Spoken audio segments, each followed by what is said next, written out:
I feel like the microphones might be a little excessive. Can everybody hear us in the back there? Okay. If for some reason we don't go like this, it's okay. If anybody looks like they're falling asleep, then exactly. Well, thank you so much for joining us today, and thank you for joining us in the audience with our wonderful panel with Delilah S. Dawson here. It is so great to have you. Thank you for joining us. Is it your first time in Richmond? No, I was here once. Kevin Hearne and I wrote a fantasy satire series called the Tales of Pell, and we came to Fountain Books for one of our book tour stops. I think that might have been 2017 or 2018. It was the before 4 times. Yes. But I have a gluten allergy, and the main thing I remembered back then was I could not find any gluten-free food. Like, I was at the guar bar, and all of the waitresses are conferring, and they ended up bringing me like a small cup of rabbit meat, because it was the only thing gluten-free at the guar bar. So I'm sitting there under all the masks being like, this is nice rabbit, but can I have some more food? Which feels very apt, I would say, for guar bar. Awesome. It's like very, I'm picturing you for some reason with like very rare rabbit meat. I mean, of all the meats. masks. All the meats. Yeah. But yeah, and then I couldn't find something somewhere else. So I had like a hot fudge sundae for dinner today, and then like I've eaten so well this week, and I'm like, there's still restaurants I want to hit. So like, Yeah. Richmond went from like, I think Richmond wants to kill me to like, I think Richmond wants me to, you know, overeat quite a bit Yes. and explode like a goldfish. I keep hearing the food here is amazing. I come here 3 times a year because we have so many cons here. But I always have Secret Sandwich Society over and over I've heard and it's over good. again. It is really, really good. I suggest it. But you know, with these cons, you see the table, you see the audience, you see the green room, and then you see your pillow. Oh, I see the hotel gym, and then I see. Oh. And then I see whatever I'm working on my screen. Teach me your ways. Yeah, exactly. I feel like I obviously just met you yesterday, but hearing just conversation with other writers, you must write abnormally fast compared to other writers. So even at these conventions, you're like, I'm seeing the people, and now I write. If I was first drafting, yeah, I would definitely still be hitting my word count because the words are in my head either way. I mean, it's like carrying something in your hands that all day you're waiting to set it down. Yes. But right now I am editing one book, which, so first pass pages is when you see the book in its font on the correct pages with its little doodadery, the way that you would see it when it's printed. It's your very last chance to find any mistakes. And it's also the time where you're going to notice if you've like got a word on top of a word called stacking, where you're like, oh God, I look like an idiot. I used egregious twice in a paragraph. Oh. Or if there's like 3 ellipses at the beginning of a line, which just looks stupid, so you have to kind of shuffle things around. It takes as much brain as I have, so I can only do that when I'm really smart. And that's the work I need to do right now. Oh. And I got like 1 chapter done the whole time I'm here just because it takes so much brain for, you know, a person with sensory issues who's introverted to be kind of on and performing. Yes. But I am writing the next book for Terry Brooks, so I've got my Galafile book with me, and I'm taking all of my notes on that, because I can do that, because I'm looking for, you know, the names I need, the descriptions, like the things that I'll carry into the next book. So that's what I've been doing, is like sitting in the green room with my little book. Weird Al sits at my table, and I'm like, I'm working. I have no time for you, mystery and conviction. No, like, he wanted to be on his phone, but I was like, oh my God, oh my God. Yeah. Yeah. Have you had any moments, this is an unrelated to writing question, but in the green room, have you had any moments where you got starstruck and you were like, wow? I think I've gotten kind of used to it. Yeah. I did have one period of time when, was it Sci-Fi, SYFY used to be one of the Yes. big kind of networks. Yeah. And they were doing an interview with me at New York or San Diego, I think, where they have their own little green room in their recording studio. And I walk into the green room, and there's Ricky Whittle, who everybody knows from the thing with the American Gods, I guess. I know him from Austin Lane, which is one of my all-time favorite comfort movies. And so normally, like, I'm chill. I know that the celebration's just going to be left alone. Like, the green room is just like, let me be a person. Like, don't talk to me. I'm going to go out there and get mobbed. Unspoken. But I walked in and I went, oh my God, it's Mr. George Ace! And like, he was so nice. Like, he hugged me. And I was like, my mom is in love with you. And he like took a picture for my mom. Like, it was so nice. And it was like, I think that was my only time where it was just one of those where it was so obscure that I didn't see. Like, I guess it's nice when you've been mobbed for this to have someone love your obscure, silly little movie to be like, yeah, that was, he was so sweet. Yeah, I feel like with passion not passion projects, but the more obscure, they're like, wait, you don't know me from American Gods? Well, so Peter Passanelli, Carlisle Cullen is down there, and I keep wanting to be like, Mike Dexter is a god, Mike Dexter is a role model, and I'm like, age. He probably doesn't want to hear me No. screaming about, you know, a cheesy teen movie from the year 2000. I was the one that had his panel, and he was like, my favorite comment when I got, because we were talking about negative comments that you've gotten and how to combat it, and he was like, the only thing that I got was, why is my Dexter going to be a vampire dad? And I loved it, so I think that's he would appreciate that. Okay, maybe I'll get up my little gumption. I haven't spoken to anyone down there because I just know they just may be left alone, but I'm just like, I love all your obscure stuff. Yes, there it is. Well, I feel like I just jumped a gun because you're so easy to talk to. This is a Q&A panel, but normally we run it where we will talk, and then for the last X amount of minutes, you're allowed to ask questions. I feel like with this panel specifically, it's nice, it feels nice like a conversation. So if you have a question at any moment that's related to what we're talking about, please feel free to raise your hand. If you want to know what it's like to be hugged by Gwendolyn Christie, I can tell you about that too. I just finished Severance, so I'm only season 1, episode 4, so like no. Well, you'll get there. No spoilers, no spoilers. I've always wondered what it was like to get hugged by Gwendolyn Christie. It's like being enveloped by a really nice smelling tall spider. Like it's the nicest, warmest hug, and she has like dainty hands. Like you wouldn't think that around a tart would have like dainty hands, and she smells amazing, like white flowers. Always dressed very nicely. And it was just the warmest hug, and she was so nice. But it's one of those things where you don't think that you would have that experience, or that it would be like that, because Phasma and Brienne, you just think like, you know, like being hugged by a bunch of watermelons strapped together, but it's not. Yeah, I agree. Where did you meet her? Was it for your? Yeah, so I wrote Phasma, which was a whole journey on its own. That's my best known work from Star Wars. But she read the book and liked it, and so we were both going to be at Emerald City, and so they were kind enough to connect us. And so she wanted me to sign a book for her, and I had her sign a book for me, and she hugged me, and we had like a little photo op, and there's a picture, and it looks like a mouse looking up at a moose, and I just like looking at her with love, like a child looking at Santa Claus. It's amazing. Yes, she was my favorite part in the new trilogy. I was like, oh, amazing. I loved her in Game of Thrones. Love her in everything that comes out. So she's a treat. I have pitched a third book in the Phasma trilogy because I don't think she's dead, and I would like to explain why. I think we deserve that. And they bring people back in Star Wars all the time. If Palpatine Canon is and Maul loose can come back. and loose. Star Wars. Well, we've heard about Peter Facinelli. We've heard about Gwendolyn Christie. Let's talk about you. I was looking at information. You've written over 50 books, which is you're like. I mean, it's more like 36 if you don't count like the novellas, but it's there's if you add in the comics, it'd be yes, probably. yes, that's right. You've done books, you've done comics, you've done adult work, you've done. But it makes it sound like I do porn. I don't. Adult books. Yeah, exactly. That did sound strange. You've done original work, you've done IP. This is a very normal, basic question, but did you always want to be a writer? No. Okay. I was always a reader. I was one of those kids who didn't understand other children and thought I was an alien who had been planted on Earth and didn't know why I would study these people and not understand how to interact with them, so I did not have friends. So I was like just constantly reading books to where the teacher would be like, send letters home to my parents like, all she wants to do is read books. She won't play at recess. And my mom was just like, why is this a problem? Like, I don't understand. Isn't that what you want? But I was an artist, so I took every art class I could. I got an art degree. I painted murals to pay my way through college. And I was supposed to work at an art center because that's kind of what I was raised to do for my first job when I was 14. And then when I had my kids, I wanted to stay home. And I started going crazy from lack of sleep. And I was getting 3 hours of sleep a night. Some people already heard this story, so I'm truncating it. Oh, it's okay. There's new faces of. I know, but I hate boring people. I'm terrified of boring people. They're here because they want to hear it. Anyway, my brain broke, and my husband was like, "You need sleep, and you need creativity. Like, you don't have any kind of creative output. You always have. And since all art media is pretty much poison, he was like, write a book." And so I did. It was a real bad book. The first sentence was about diarrhea.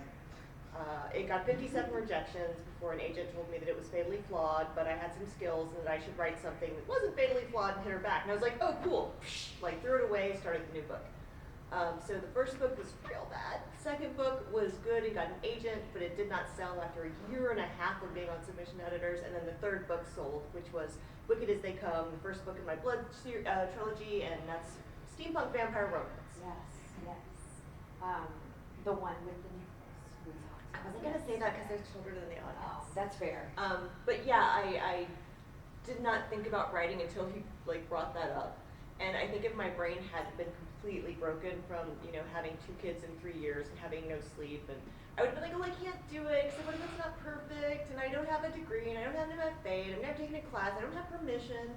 But I was just like, yeah, sure, whatever. Yeah.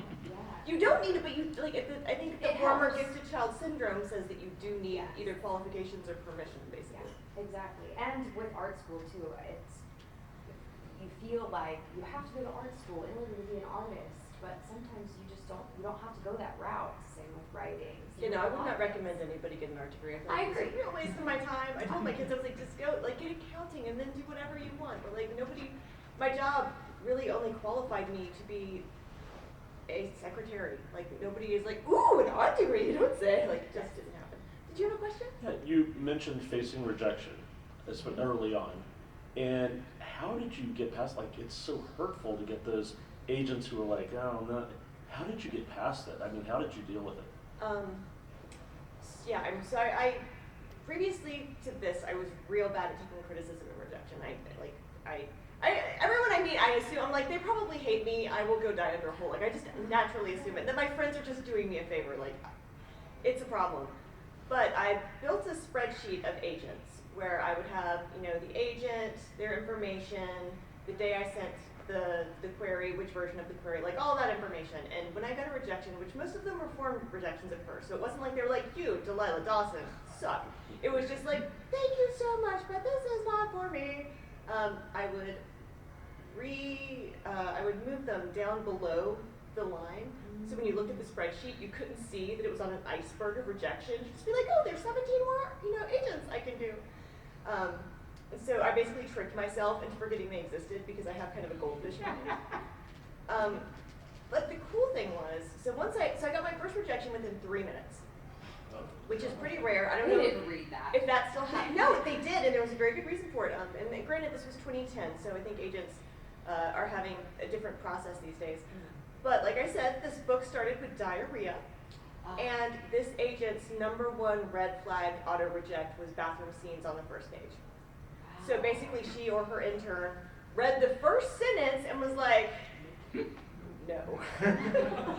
So basically it's like I got kicked in the teeth real fast, and it was like, all right, that's how this is gonna go then.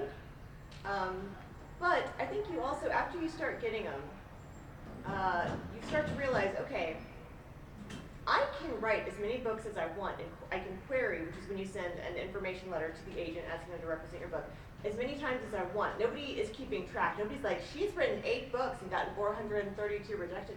Nobody keeps track. There's just some intern scanning to be intrigued, or, you know, oh, the agent's looking for vampires today. So you just start realizing, like, basically, you know how Hawkeye always seems to have another arrow, and you're like, dude, you can't have another arrow, like he's always got another arrow. That's writing. Like, as long as you can keep writing, you can keep querying as long as you want. So you start to get this, like, oh, you can't stop me kind of feeling. And then I started writing the next book while I was querying. So basically, once I started writing the next book, it became the new shiny. And I was like, that old thing, that's trash. This is the new hotness.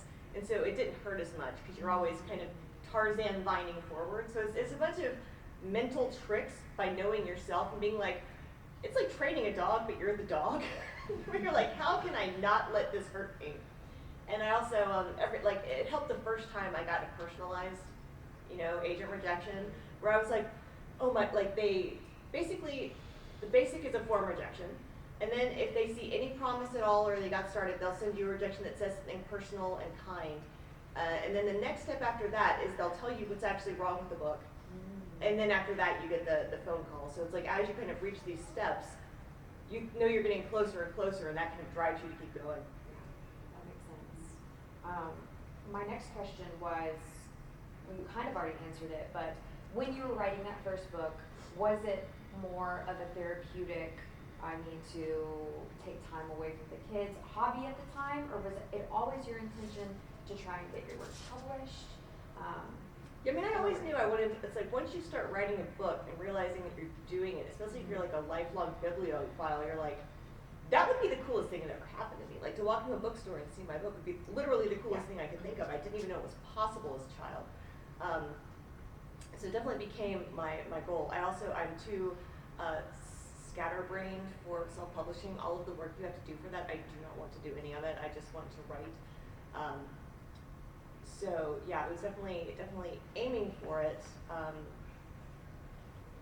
But yeah, the first book, I started writing it, and basically I had like when I hit 20 pages, my husband had to bring me a cupcake. So like we had a little, like a dog treat list, and in 100 pages, I got to go out for tacos.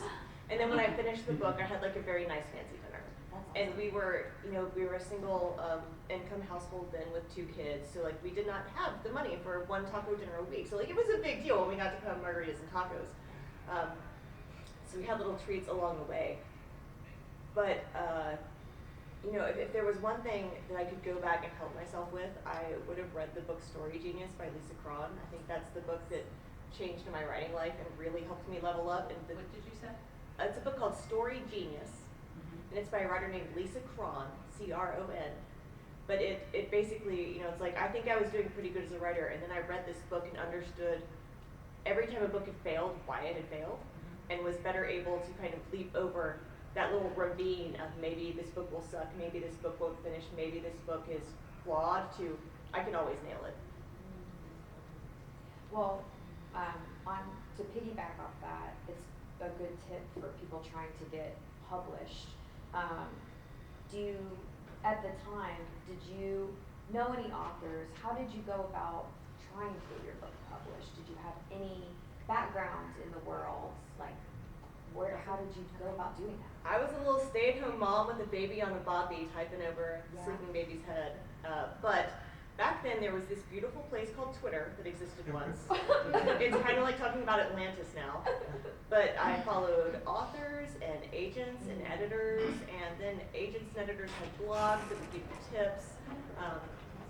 There's this wonderful website called Query Shark where an agent takes queries that people send her and vets them, telling you exactly what an agent is thinking and helps people improve them. So everything I found out about publishing, I found out for free online. It's still all out there. There's just more scammers trying to get in your way and sell you a foolproof method, whereas it feels like in 2010 there were more, genuine people trying to help you level up, versus now people are like, wait, I can scam these people easy. They're believers. Yeah, exactly. Yeah, that's the hard part about the internet. You have so much great things and great resources now, but there are so many scammers. Pay $100 and we'll publish your book. No, publishing, to be traditionally published, there is a specific path to take, and it does not cost you, the author, anything. You don't pay anyone. If you so choose, you may pay a trusted person to edit it, but when you query agents, that should cost $0. When they submit it to editors, that should cost $0. You should not pay anyone until you've sold to a publisher and you owe your wonderful agent 15%. Yeah. A question I got 2 days ago was, if you're trying to get your book published, would you always suggest the traditional route, or would you do something like the Amazon route? Would you suggest that to any new authors just to get the word out there, or push for traditional? I mean, it just depends on what you're suited for and what your goals are. I always wanted traditional. I wanted to walk into the bookstore and see my book. And I didn't want to have to go talk to the bookseller and ask them to do that, because I'm real bad at that. That's why I don't have a table down there to sell books. If you walk up to my table, I'm not going to be able to pull a John Jackson Miller and stand up and sell you my books. I'm going to sit there and be like, hi. Yeah, don't know how to do that. So yeah, but also, I mean, I started in 2010 and traditional or self-publishing existed, but it was a lot more rare than it is now. And the resources to do so were a lot more rare, but it was kind of always that was going to be my goal. Yeah, was traditional publishing. that's it. You spoke about Story Genius and Query Shark. Do you have any other tips for people trying to write? I'm sure you have many, but trying to write, trying to get published. Any other resources? You spoke about a book to help outline yesterday. Yeah, the Story Genius. Yeah, it's kind of it's like my Bible. Yeah. I read On Writing by Stephen King, which is kind of the the great writer's book, but the most valuable thing to me was that it shows you in real time that Stephen King, like, you know, they used to say Cindy Crawford doesn't look like Cindy Crawford without 2 hours in a makeup and hair chair. Stephen King doesn't read like Stephen King until he and an editor have gone through 3 or 4 things. Like, I always figured he, like, sat in a golden room surrounded by angels, and the words fell flawlessly from his head like Athena sprouting from Genesis. But, like, no, the dude has rough first drafts, and then he has to go back and edit them, then his editor has to edit them, so it goes through the same processes that mine or anyone, maybe except for John Scalzi, does, which was super comforting. There's also a book called Bird by Anne Lamott. I did not like that one so much, but everyone I know recommended it. My friend Chuck Wendig has a blog called Terrible Minds. It has lots of writer advice, and I have this old post on there about how, like, 25 steps to getting traditionally published that is still pretty accurate. But like Blue Sky has kind of become where the writers from Twitter went to, so there's a lot of writing advice on Blue Sky. Writer's Digest has a website. So my website is DelilahS.Dawson.com, and there's a, like, writer resources page where I've got some places that I trust and some agents, editors, authors I trust, which is where I kind of put my writer helpful linky stuff. There's good resources out there. You just kind of have to cite and see and make sure that they're coming from a good resource. I think the best tip there is if you're looking for advice, you're only going to want to look at people who are working in the area you want to be working in or who have reached a level that you want to be at. If someone hasn't hit the bestseller list, maybe you don't need to take their class on how to be a bestseller. Haven't hit there. And, you know, if you wouldn't take their advice, don't take their criticism. Because there's just a lot of people out there that are willing to prey on aspiring writers, which none of us do. no, writers have become my like, when I was a kid and I was like, I'm the only alien, why don't I understand children? They're all writers, we're all neurodivergent weirdos. And writers are, like, my best friends now, and I'm so grateful to have found this community of just really nice people, like Ethan Sachs, who's downstairs. I met him because we were both writing in Galaxy's Edge for Star Wars at the same time. He's a comics writer, he's downstairs, he's amazing. I got to meet Sarah and Trisha yesterday, who were lovely. So nice. So yeah, writers are good people for the most part. And I met JD. Yep, JD's as well. I sat before their signing. I sat with you all to take you over to the table, and it was just such a pleasant aura. And I was like, this is so lovely. Maybe I too shall write. You've inspired me by your niceness. Yes. We're super awkward unless we're, like, around each other, and then it's like aliens touching tentacles. Yeah, we were at a pop culture convention. We are all there. We're all with you. So we all have our people here. So you have IP works. You have original works. You've done both. Do you have a different process, would you say, when you have, say, like a Star Wars or a D&D book versus your original works? Because it is someone else's property. So if I'm just writing a book, I can write anything I want right now and send it over to my agent, and she will figure out how to sell it. I do have to consider if there are non-competes in my contracts, because I write so much that every time I write a contract, they say, well, okay, look, if you're writing middle grade horror for us, you can't write a middle grade book for anyone else until after this contract. So it's like, that road's cut off. So I'm like, young adult. So I'll sell a young adult book. You can't write young adult for anyone else until after this contract. So I keep having to find little spider webs, which is how I started writing horror novellas, because I had all of my full-length contracts were done, and I was looking at my agent like, I've got to write something, I'm going to go crazy. She was like, well, you could sell a novella. And it was like, there we go. So yeah, for Star Wars, that is probably the most stringent. They come to you with a very specific idea for a specific character in a specific time and place, and then you work with them to develop a pretty distinct outline. Like, the more extensive your Star Wars outline, the easier it will be to write the book, because they have to give the okay to everything. So if you leave a big chunk empty, you know, like in Phasma I learned this, because it was like, they go on a journey to here, and the journey was like 70% of the book. So it took a lot of, you know, questions in the middle, whereas if I had fully outlined at the beginning, I wouldn't have had to, you know, wait 2 weeks for them to tell me if I was allowed to do a droid cargo cult, basically. Dungeons and Dragons and Minecraft is a little bit easier. You have to follow the rules in that world. But it basically, the franchise holder has an idea of what they want in a book, and it's my job to meet that, which can be frustrating, because sometimes, like, I have this Ravenloft book coming out. It's the first Ravenloft book since the 90s. It's out in May. It's called Heir of Strahd. But I try really hard not to see criticism, because that doesn't help me, and I can't do much. Like, if the book's already out and written, I can't change it to suit you. But I've had people say like, oh, I really wanted like, you know, the 90s tortured vampire and the haunted castle, and I'm like, that's not what they wanted. Yeah. They wanted, you know, honor among thieves in vampire land. Like, I wasn't given the option to give you, you know, tortured Strahd. But I hope that what's there you'll enjoy. So my job is to just do what the franchisee wants, with the help of an editor that's at a traditional publisher. And there's almost like safety nets every step of the way. The outline, they have to make sure all of that's okay. I write the book, they make sure that's okay, give me revisions. So there's always more and more layers to refine it and make sure that we've met their needs, but they're always trying to accomplish something. Yes. And we talked about this yesterday. We have a weird crossover in our lives where I work in Disney licensing, Yeah. separately in tech side, but I see the side where there are project managers that will message whoever is collaborating with either merch or books, and they'll be like, well, for your example, like, oh, Phasma wouldn't do that. Do you get those emails, or does your editor get those emails? Well, or okay, like so Del Rey? Phasma was fun. That was my first full-length Star Wars work, and when it came back, there were so many people in the comments that it crashed Word.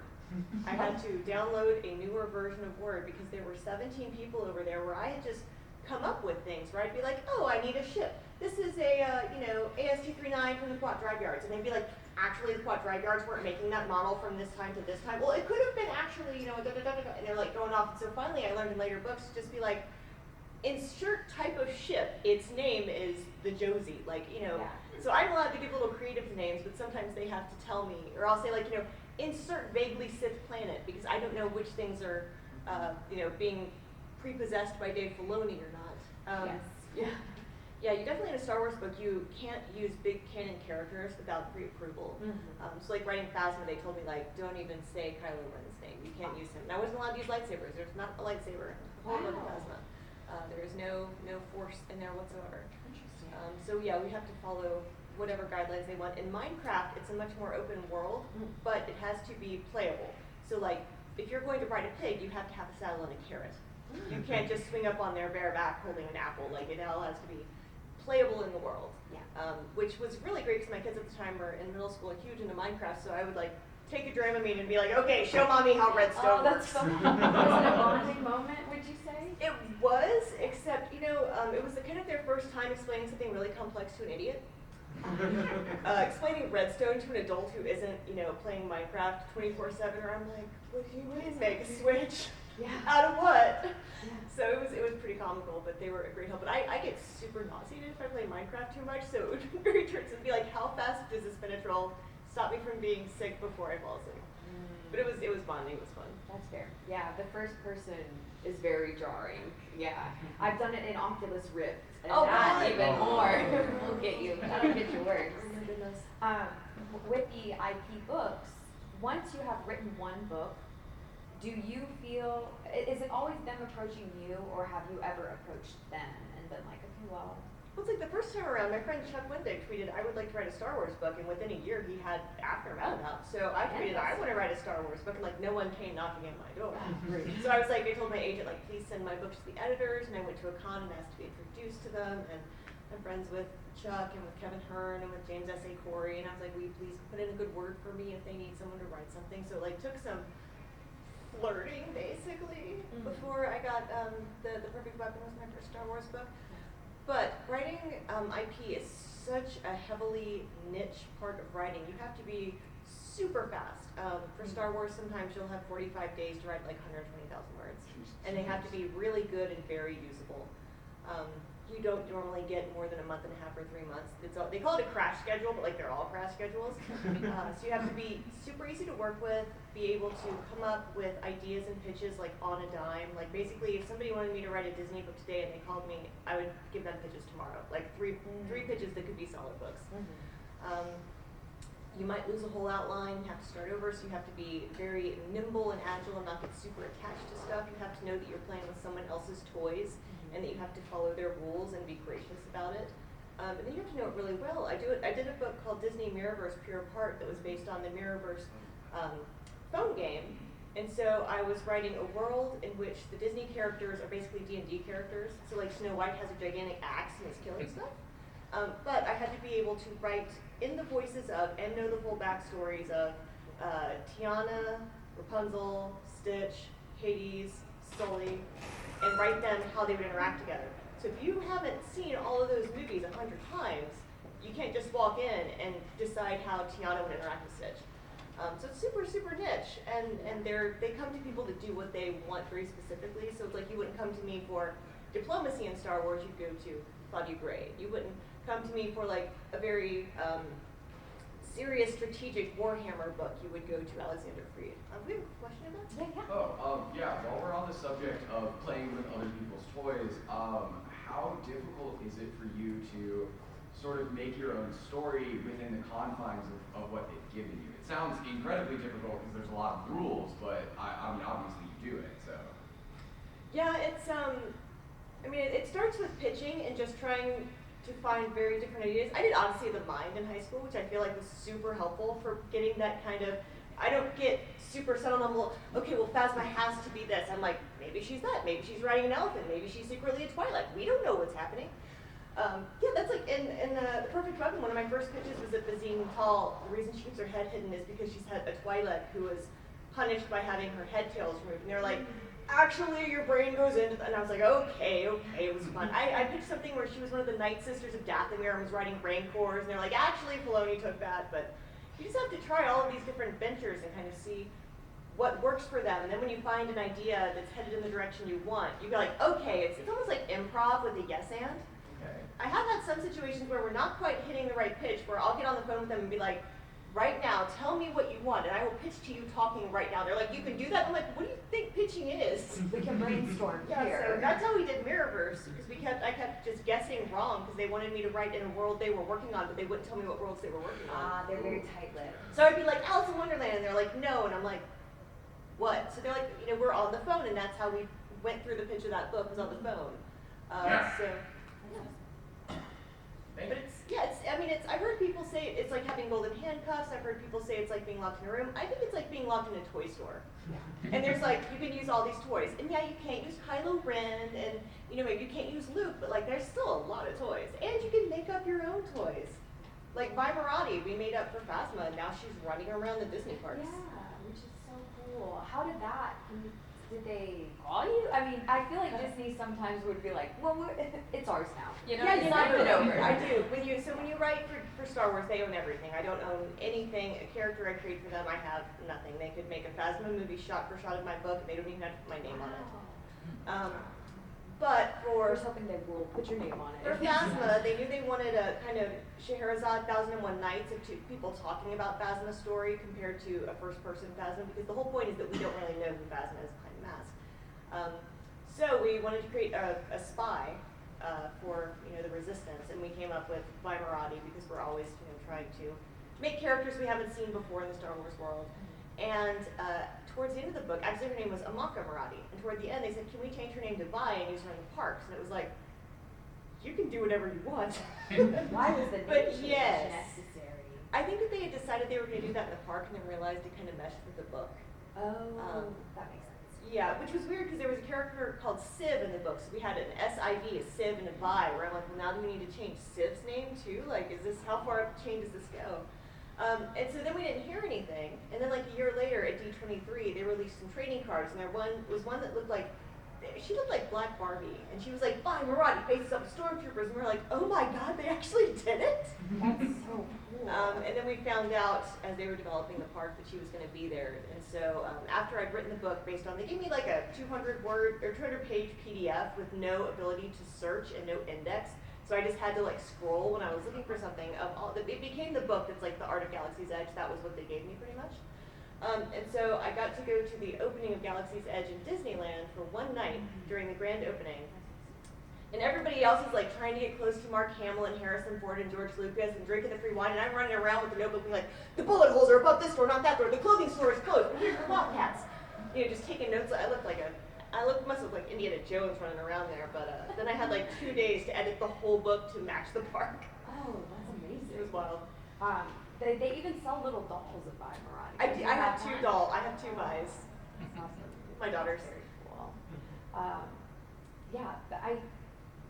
The fact that you were saying it's like being locked in a golden toy store. They said Golden toy toy store. store. No. But it's probably is very fulfilling to be able to write for these IPs, even though you have all of these constraints.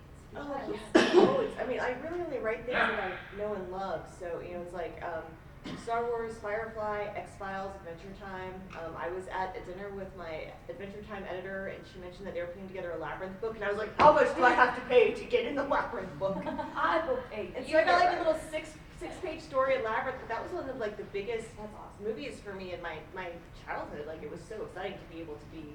So yeah, all of these, you know, they're things that mean a lot to me or that mean a lot to my kids, because it's super hard to write in that world unless you've internalized it. Yeah. And I've turned down jobs where I was like, I don't really know this world, or I don't love this world, or there is a writer out there that this is going to be the best day of their life if they get this job. And for me, it would just be like, oh well, I could do that. And like, I don't want that. You know, I want somebody to really love it. Do you have a dream IP out there that you're like? one I day? mean, I'll never turn down Star Wars, I don't think. But you've already done Star Wars. Is there one you haven't done? Yeah, so I was in the midst of signing contracts for a Transformers graphic novel when IDW lost the license for a Transformers family. We have like over 600 Transformers in our basement, including Unicron. We have original comics work. We have James Roberts' More Than Meets the Eye comic run is like the family's favorite thing. So we have like original artwork from it. And I'm still like, I don't have a lot of regrets, but I'm like, if I had just signed that contract the moment I got it, instead of giving it to my agent to be like, oh, let's armor out the boilerplate, like, I would have had it. So I would want to do Transformers, but only in the more James Roberts. I don't want to do big robots bashing. I want to do, you know, these guys with hearts. Yeah. Yeah. Exactly. Well, we'll manifest. And then that. if they ever do like the What We Do in the Shadows comic, I feel like I'd be good at that. Yeah. Because I like the humor. Yes. Yeah, it is so very probably good. the two I would love to do. Well, now that we're on comics, for those who don't know, who also write comics, you started in books. How did you get into the world of comics? Was it always a goal? Was it No, something it's you just one of stumbled those things that like upon? I wanted to do, but I can tell you how to get a book published. Like, it depends on your skill level, your tenacity, your time on task. But I can give you a direct route to publishing books. I can't tell you how to get into comics because no two people have the same story and they're all insane.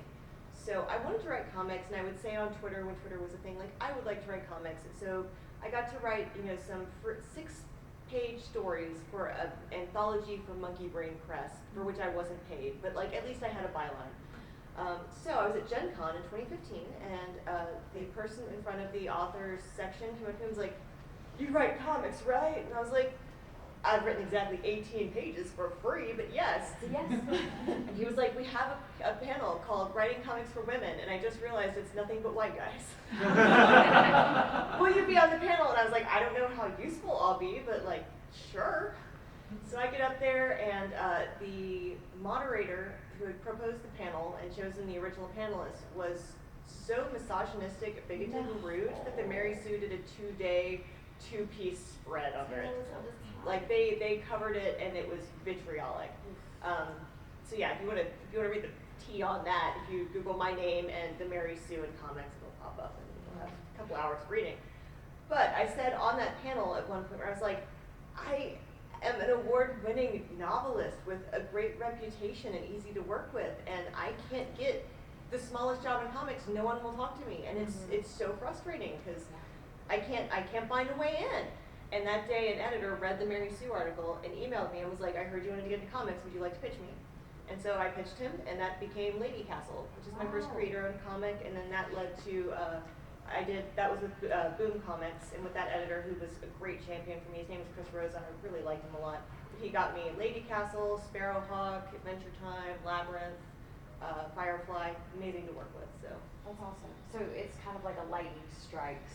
yeah, it's like I can't tell you to go back to 2015 and get like verbally abused on a comics panel at Gen Con, but that's how I got there. That's how you did it.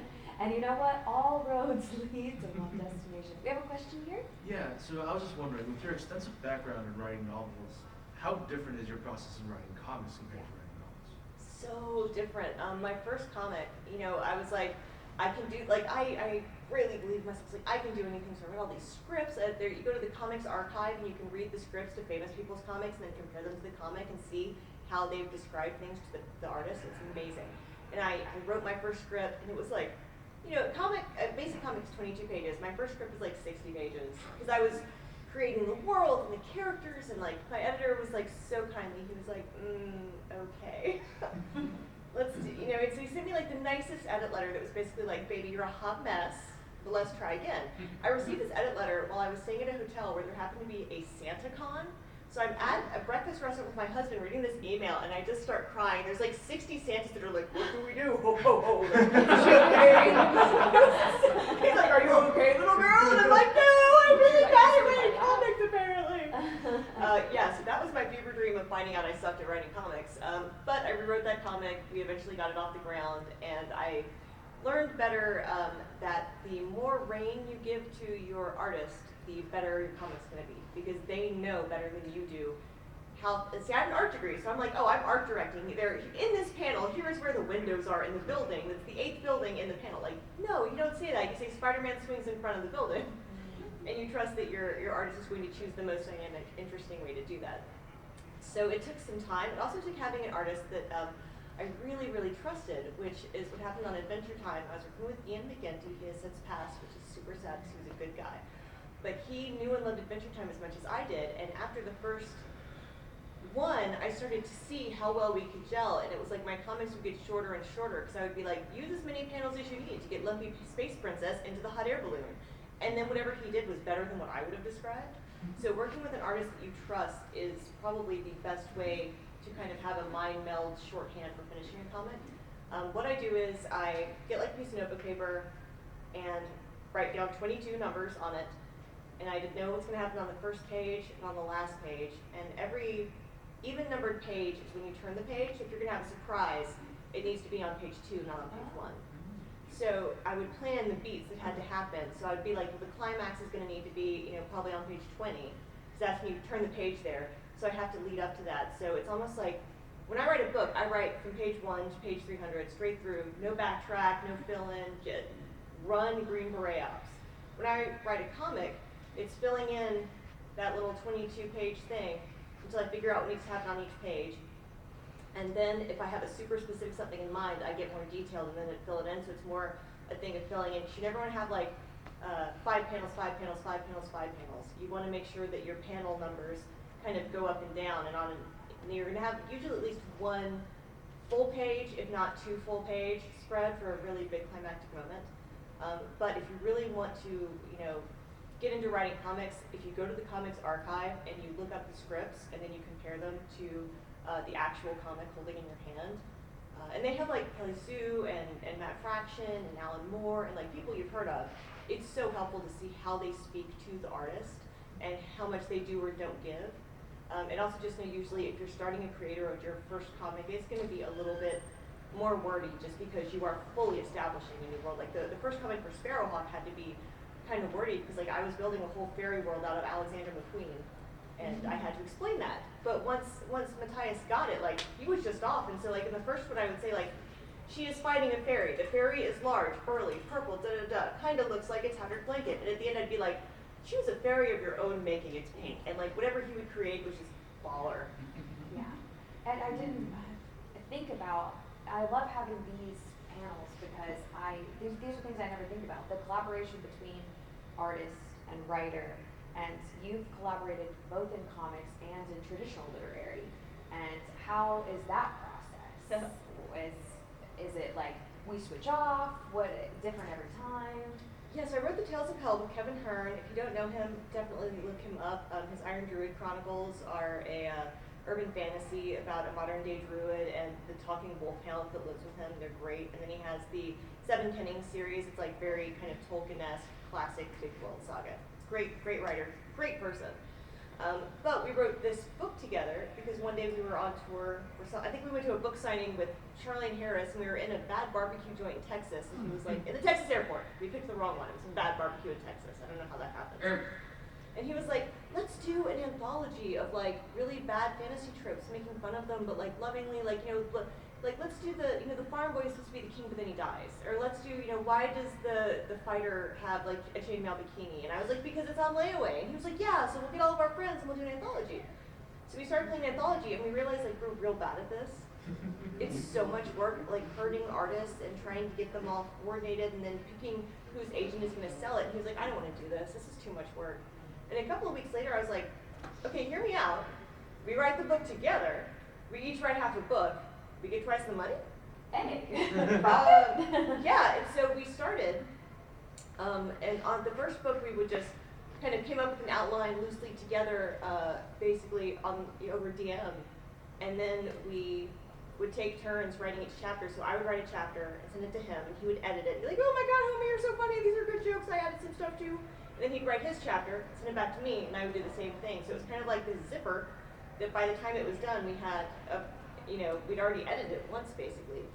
But we didn't have ownership of characters. So whoever came up with the character, we didn't know who was going to write it first. It was whoever had that next chapter.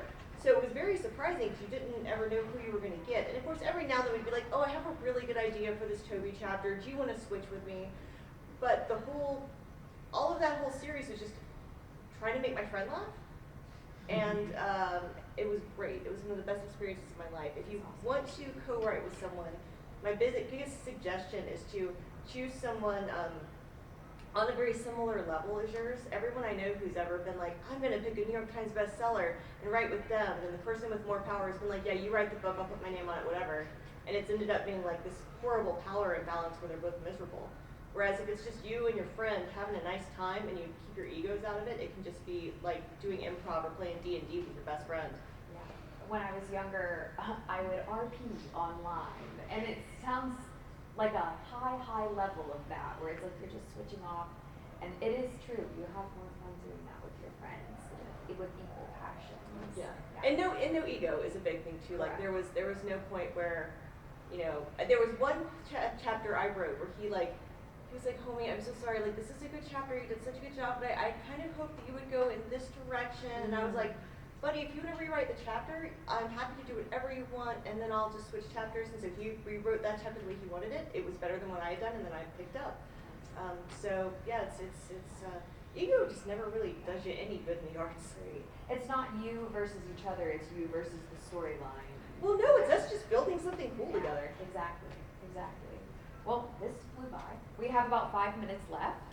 So if anybody would like any questions, I'm going to open it up one more time to the audience. I'm kind of curious about when you're thinking of ideas, and do you use like voice recorder? Do you always use pen to paper? Do you carry around something that you type on? I mean, how does your process work? Because I think, for myself with writing, I get too much in the weeds, like it has to be perfect, and I've taken from you today that you have many revisions, and so how do you kind of play like with the product from start to finish? Well, I mean, first of all, I tell myself that first drafts are garbage. Okay. I think of them more as a loose scaffolding or a skeleton, Yeah. and feel like once I just told myself it's trash, then I stopped having that feeling like there was one perfect book I was pursuing, but just that basically there is no platonic ideal of your idea turned into a book, and that day to day the book will change. So if I had to write chapter 3 of Phasma today, it would be different than it was then, but that's okay, because you're just trying to finish a book.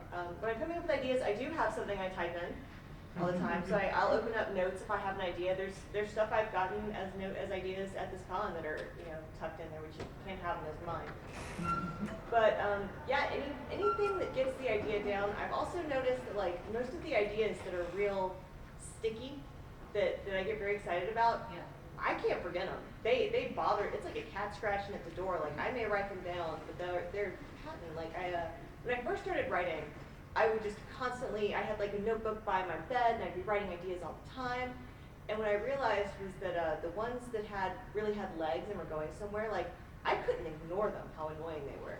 So I do go in there sometimes, and I'm like, I need to do something. Do I have any little ideas, or maybe something for a scene? I'll scroll through and see if anything hits. But definitely the ones that kind of stick with you and paw at you tend to be it's like your brain knocking on itself pretty much. Yeah, letting go of perfection is a real hard one. I tried writing a book briefly in my mid-20s, and I couldn't get through the first paragraph because I couldn't decide on the heroine's eye color. And I was like, if I get this wrong, it'll mess up the whole rest of the book. And now I'm just like, oh, you dumb baby. Like, that's the dumbest. I don't even realize, I don't know my best friend's eye colors. Like, I don't look people in the eyes. Eyes are terrifying. I don't know. Outside of like the people that came out of my body, I don't look into people's eyes. So it's like, why did that even matter to my book? But for me, I was like, well, is purple too weird or is blue too normal? Is green too special? Can you have green? Like, you can go through and just change any of those things. Like when I'm first drafting, I write so fast to get kind of the book down.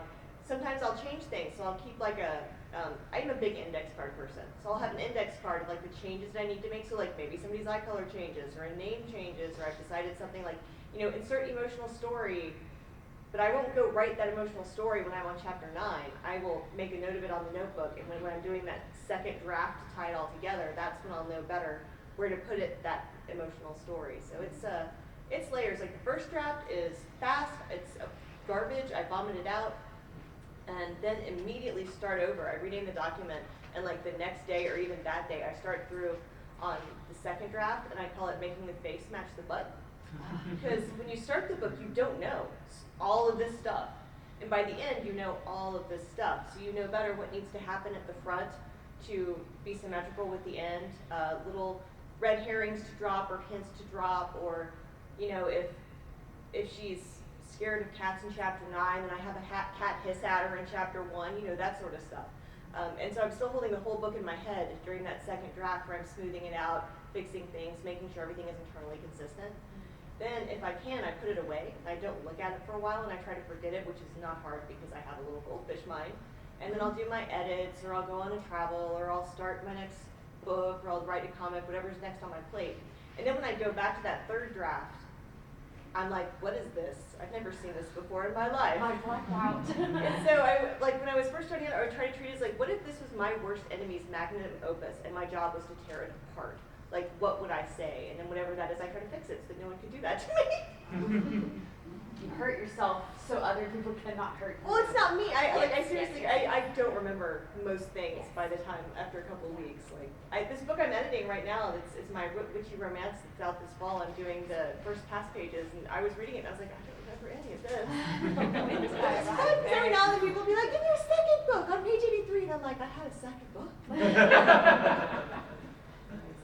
Well, any final questions?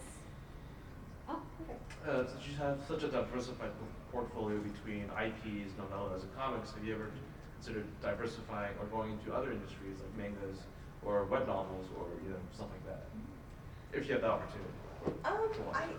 I'm always interested in new opportunities. Like I do have I'm out of my secret postcards. I have a secret project, but if you are a clever person looking around a big site that's named after a river at my name, you might see a very interesting IP project that doesn't have a cover yet, but it's listed there. But it's almost like a non-fiction merged with a fiction. I've never done a project like it before, and I actually had some trouble at first because I'm used to writing those really fast first drafts, 2,000-3,000 words a day, and this one I had to sit down and every day it was like doing a chunk of homework. And I just had to parcel it out, and it felt super strange and very different to any process I've ever done. So I'm always open to new things, but I guess I wasn't, I didn't quite age out to where manga was a thing that was super common. You had to try super hard to get it when I was younger, and I had some very hostile problems visiting comic shops as a kid that turned me off until my 30s. So I feel like it didn't make it into my brain where things, there's certain things you need to get involved in them young and they almost impress on you like a baby zebra. So like, I didn't read Robert Jordan, so whenever I try to read all the time, I'm like, what the heck is this? Whereas the books I read when I was 11, I'm like, Gene Al's Earth series, yeah, I know all of this. So I never got into it, so I don't know if I would do it the honor it needs to get, but like, I've had a couple things where somebody was like my first IP work was a Shadow Man story in the Valiant Comics world. And I hadn't read Shadow Man, but I was intrigued by the character, so I just went to the comic store that weekend and was like, "Phew, I'd like to buy all these, please." And like after a weekend of reading it, I was like, "I'm all in on Shadow Man." So I'm open. I think we had a question. Yeah. What was the name of that book you recommended?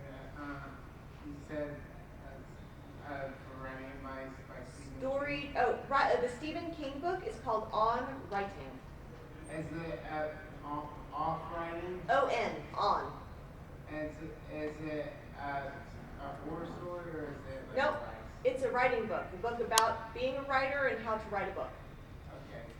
I've been taking notes. We have On Writing, Story Genius, Query Shark, like all the good stuff. Well, it's also, if you go to my website and look at the writer resources, all of that is listed there. Yes. So if any I have postcards aspiring- up here if you would like to take a postcard. It's got like my full front and back list and then my website. Any aspiring authors, please come up, grab one, use your resources you so kindly compiled. I also have a kind of ongoing thing. So many people helped me when I was first writing and getting published, where if you have an ungoogleable question and you ask me on Threads or Blue Sky, like, I'll answer you. If you say to me, how do I get published? I'll be like, well, your reaction to the test is part of the test, baby. But if you say like, oh, this agent did such and such, is that normal? Like, I'll totally answer you, because we have to help each other. And I think especially like lots of people with their first agent, they are terrified of pretty much everything and don't know what normal is. Sure, yeah. There is a character limit on Blue Sky, so any advice on publishing, that's a hard one, but specific questions are good. Yes, stupid questions I'm here for. Well, thank you so much for joining us. It was a pleasure talking to you. You have a lot of secret things coming out that you can't talk about. I but do. Do you have anything that's coming out or just came out that you would love the people in the audience to know about? So I have 5 books out this year. Woo! Wow. My next one is Dungeons and Dragons Ravenloft, Heir of Strahd. That's out in May. After that, I have a middle grade horror called Ride or Die. It's my 3rd middle grade horror book. It's about an abandoned amusement park. Then I have the secret book that maybe could be found for sleuths who are looking. And then I have my next horror novella. It's called House of Idle, and it's like a Jared Leto rockstar cult horror book. And then I have a witchy romance that'll be out this fall that's kind of like set in a small town, cozy witch romance. It's called Books and Bewitchment. But my postcards up here have all of that on here. And then my most recent books last year I had It Will Only Hurt for a Moment, which is available downstairs if you'd like to get a signed book. It is a kind of gothic literary horror about a women's retreat, or an artist retreat in the North Georgia mountains. They also have copies of Midnight at the Houdini, which is my sweet YA magical hotel romance. It's a 4-to-teen reads book. And then they still had a couple copies of Star Wars Inquisitor Rise of the Red Blade. I think that's all they have down there. Yes, and if you don't know, there is a Starbinders bookstore downstairs in the exhibitor hall, and you have a book signing, I believe. Yeah, right after this. Right after this, we're going to go straight there. So if you are interested in picking up any of these books that are available, getting a signed copy, please meet us down there. One more round of applause for our lovely guest.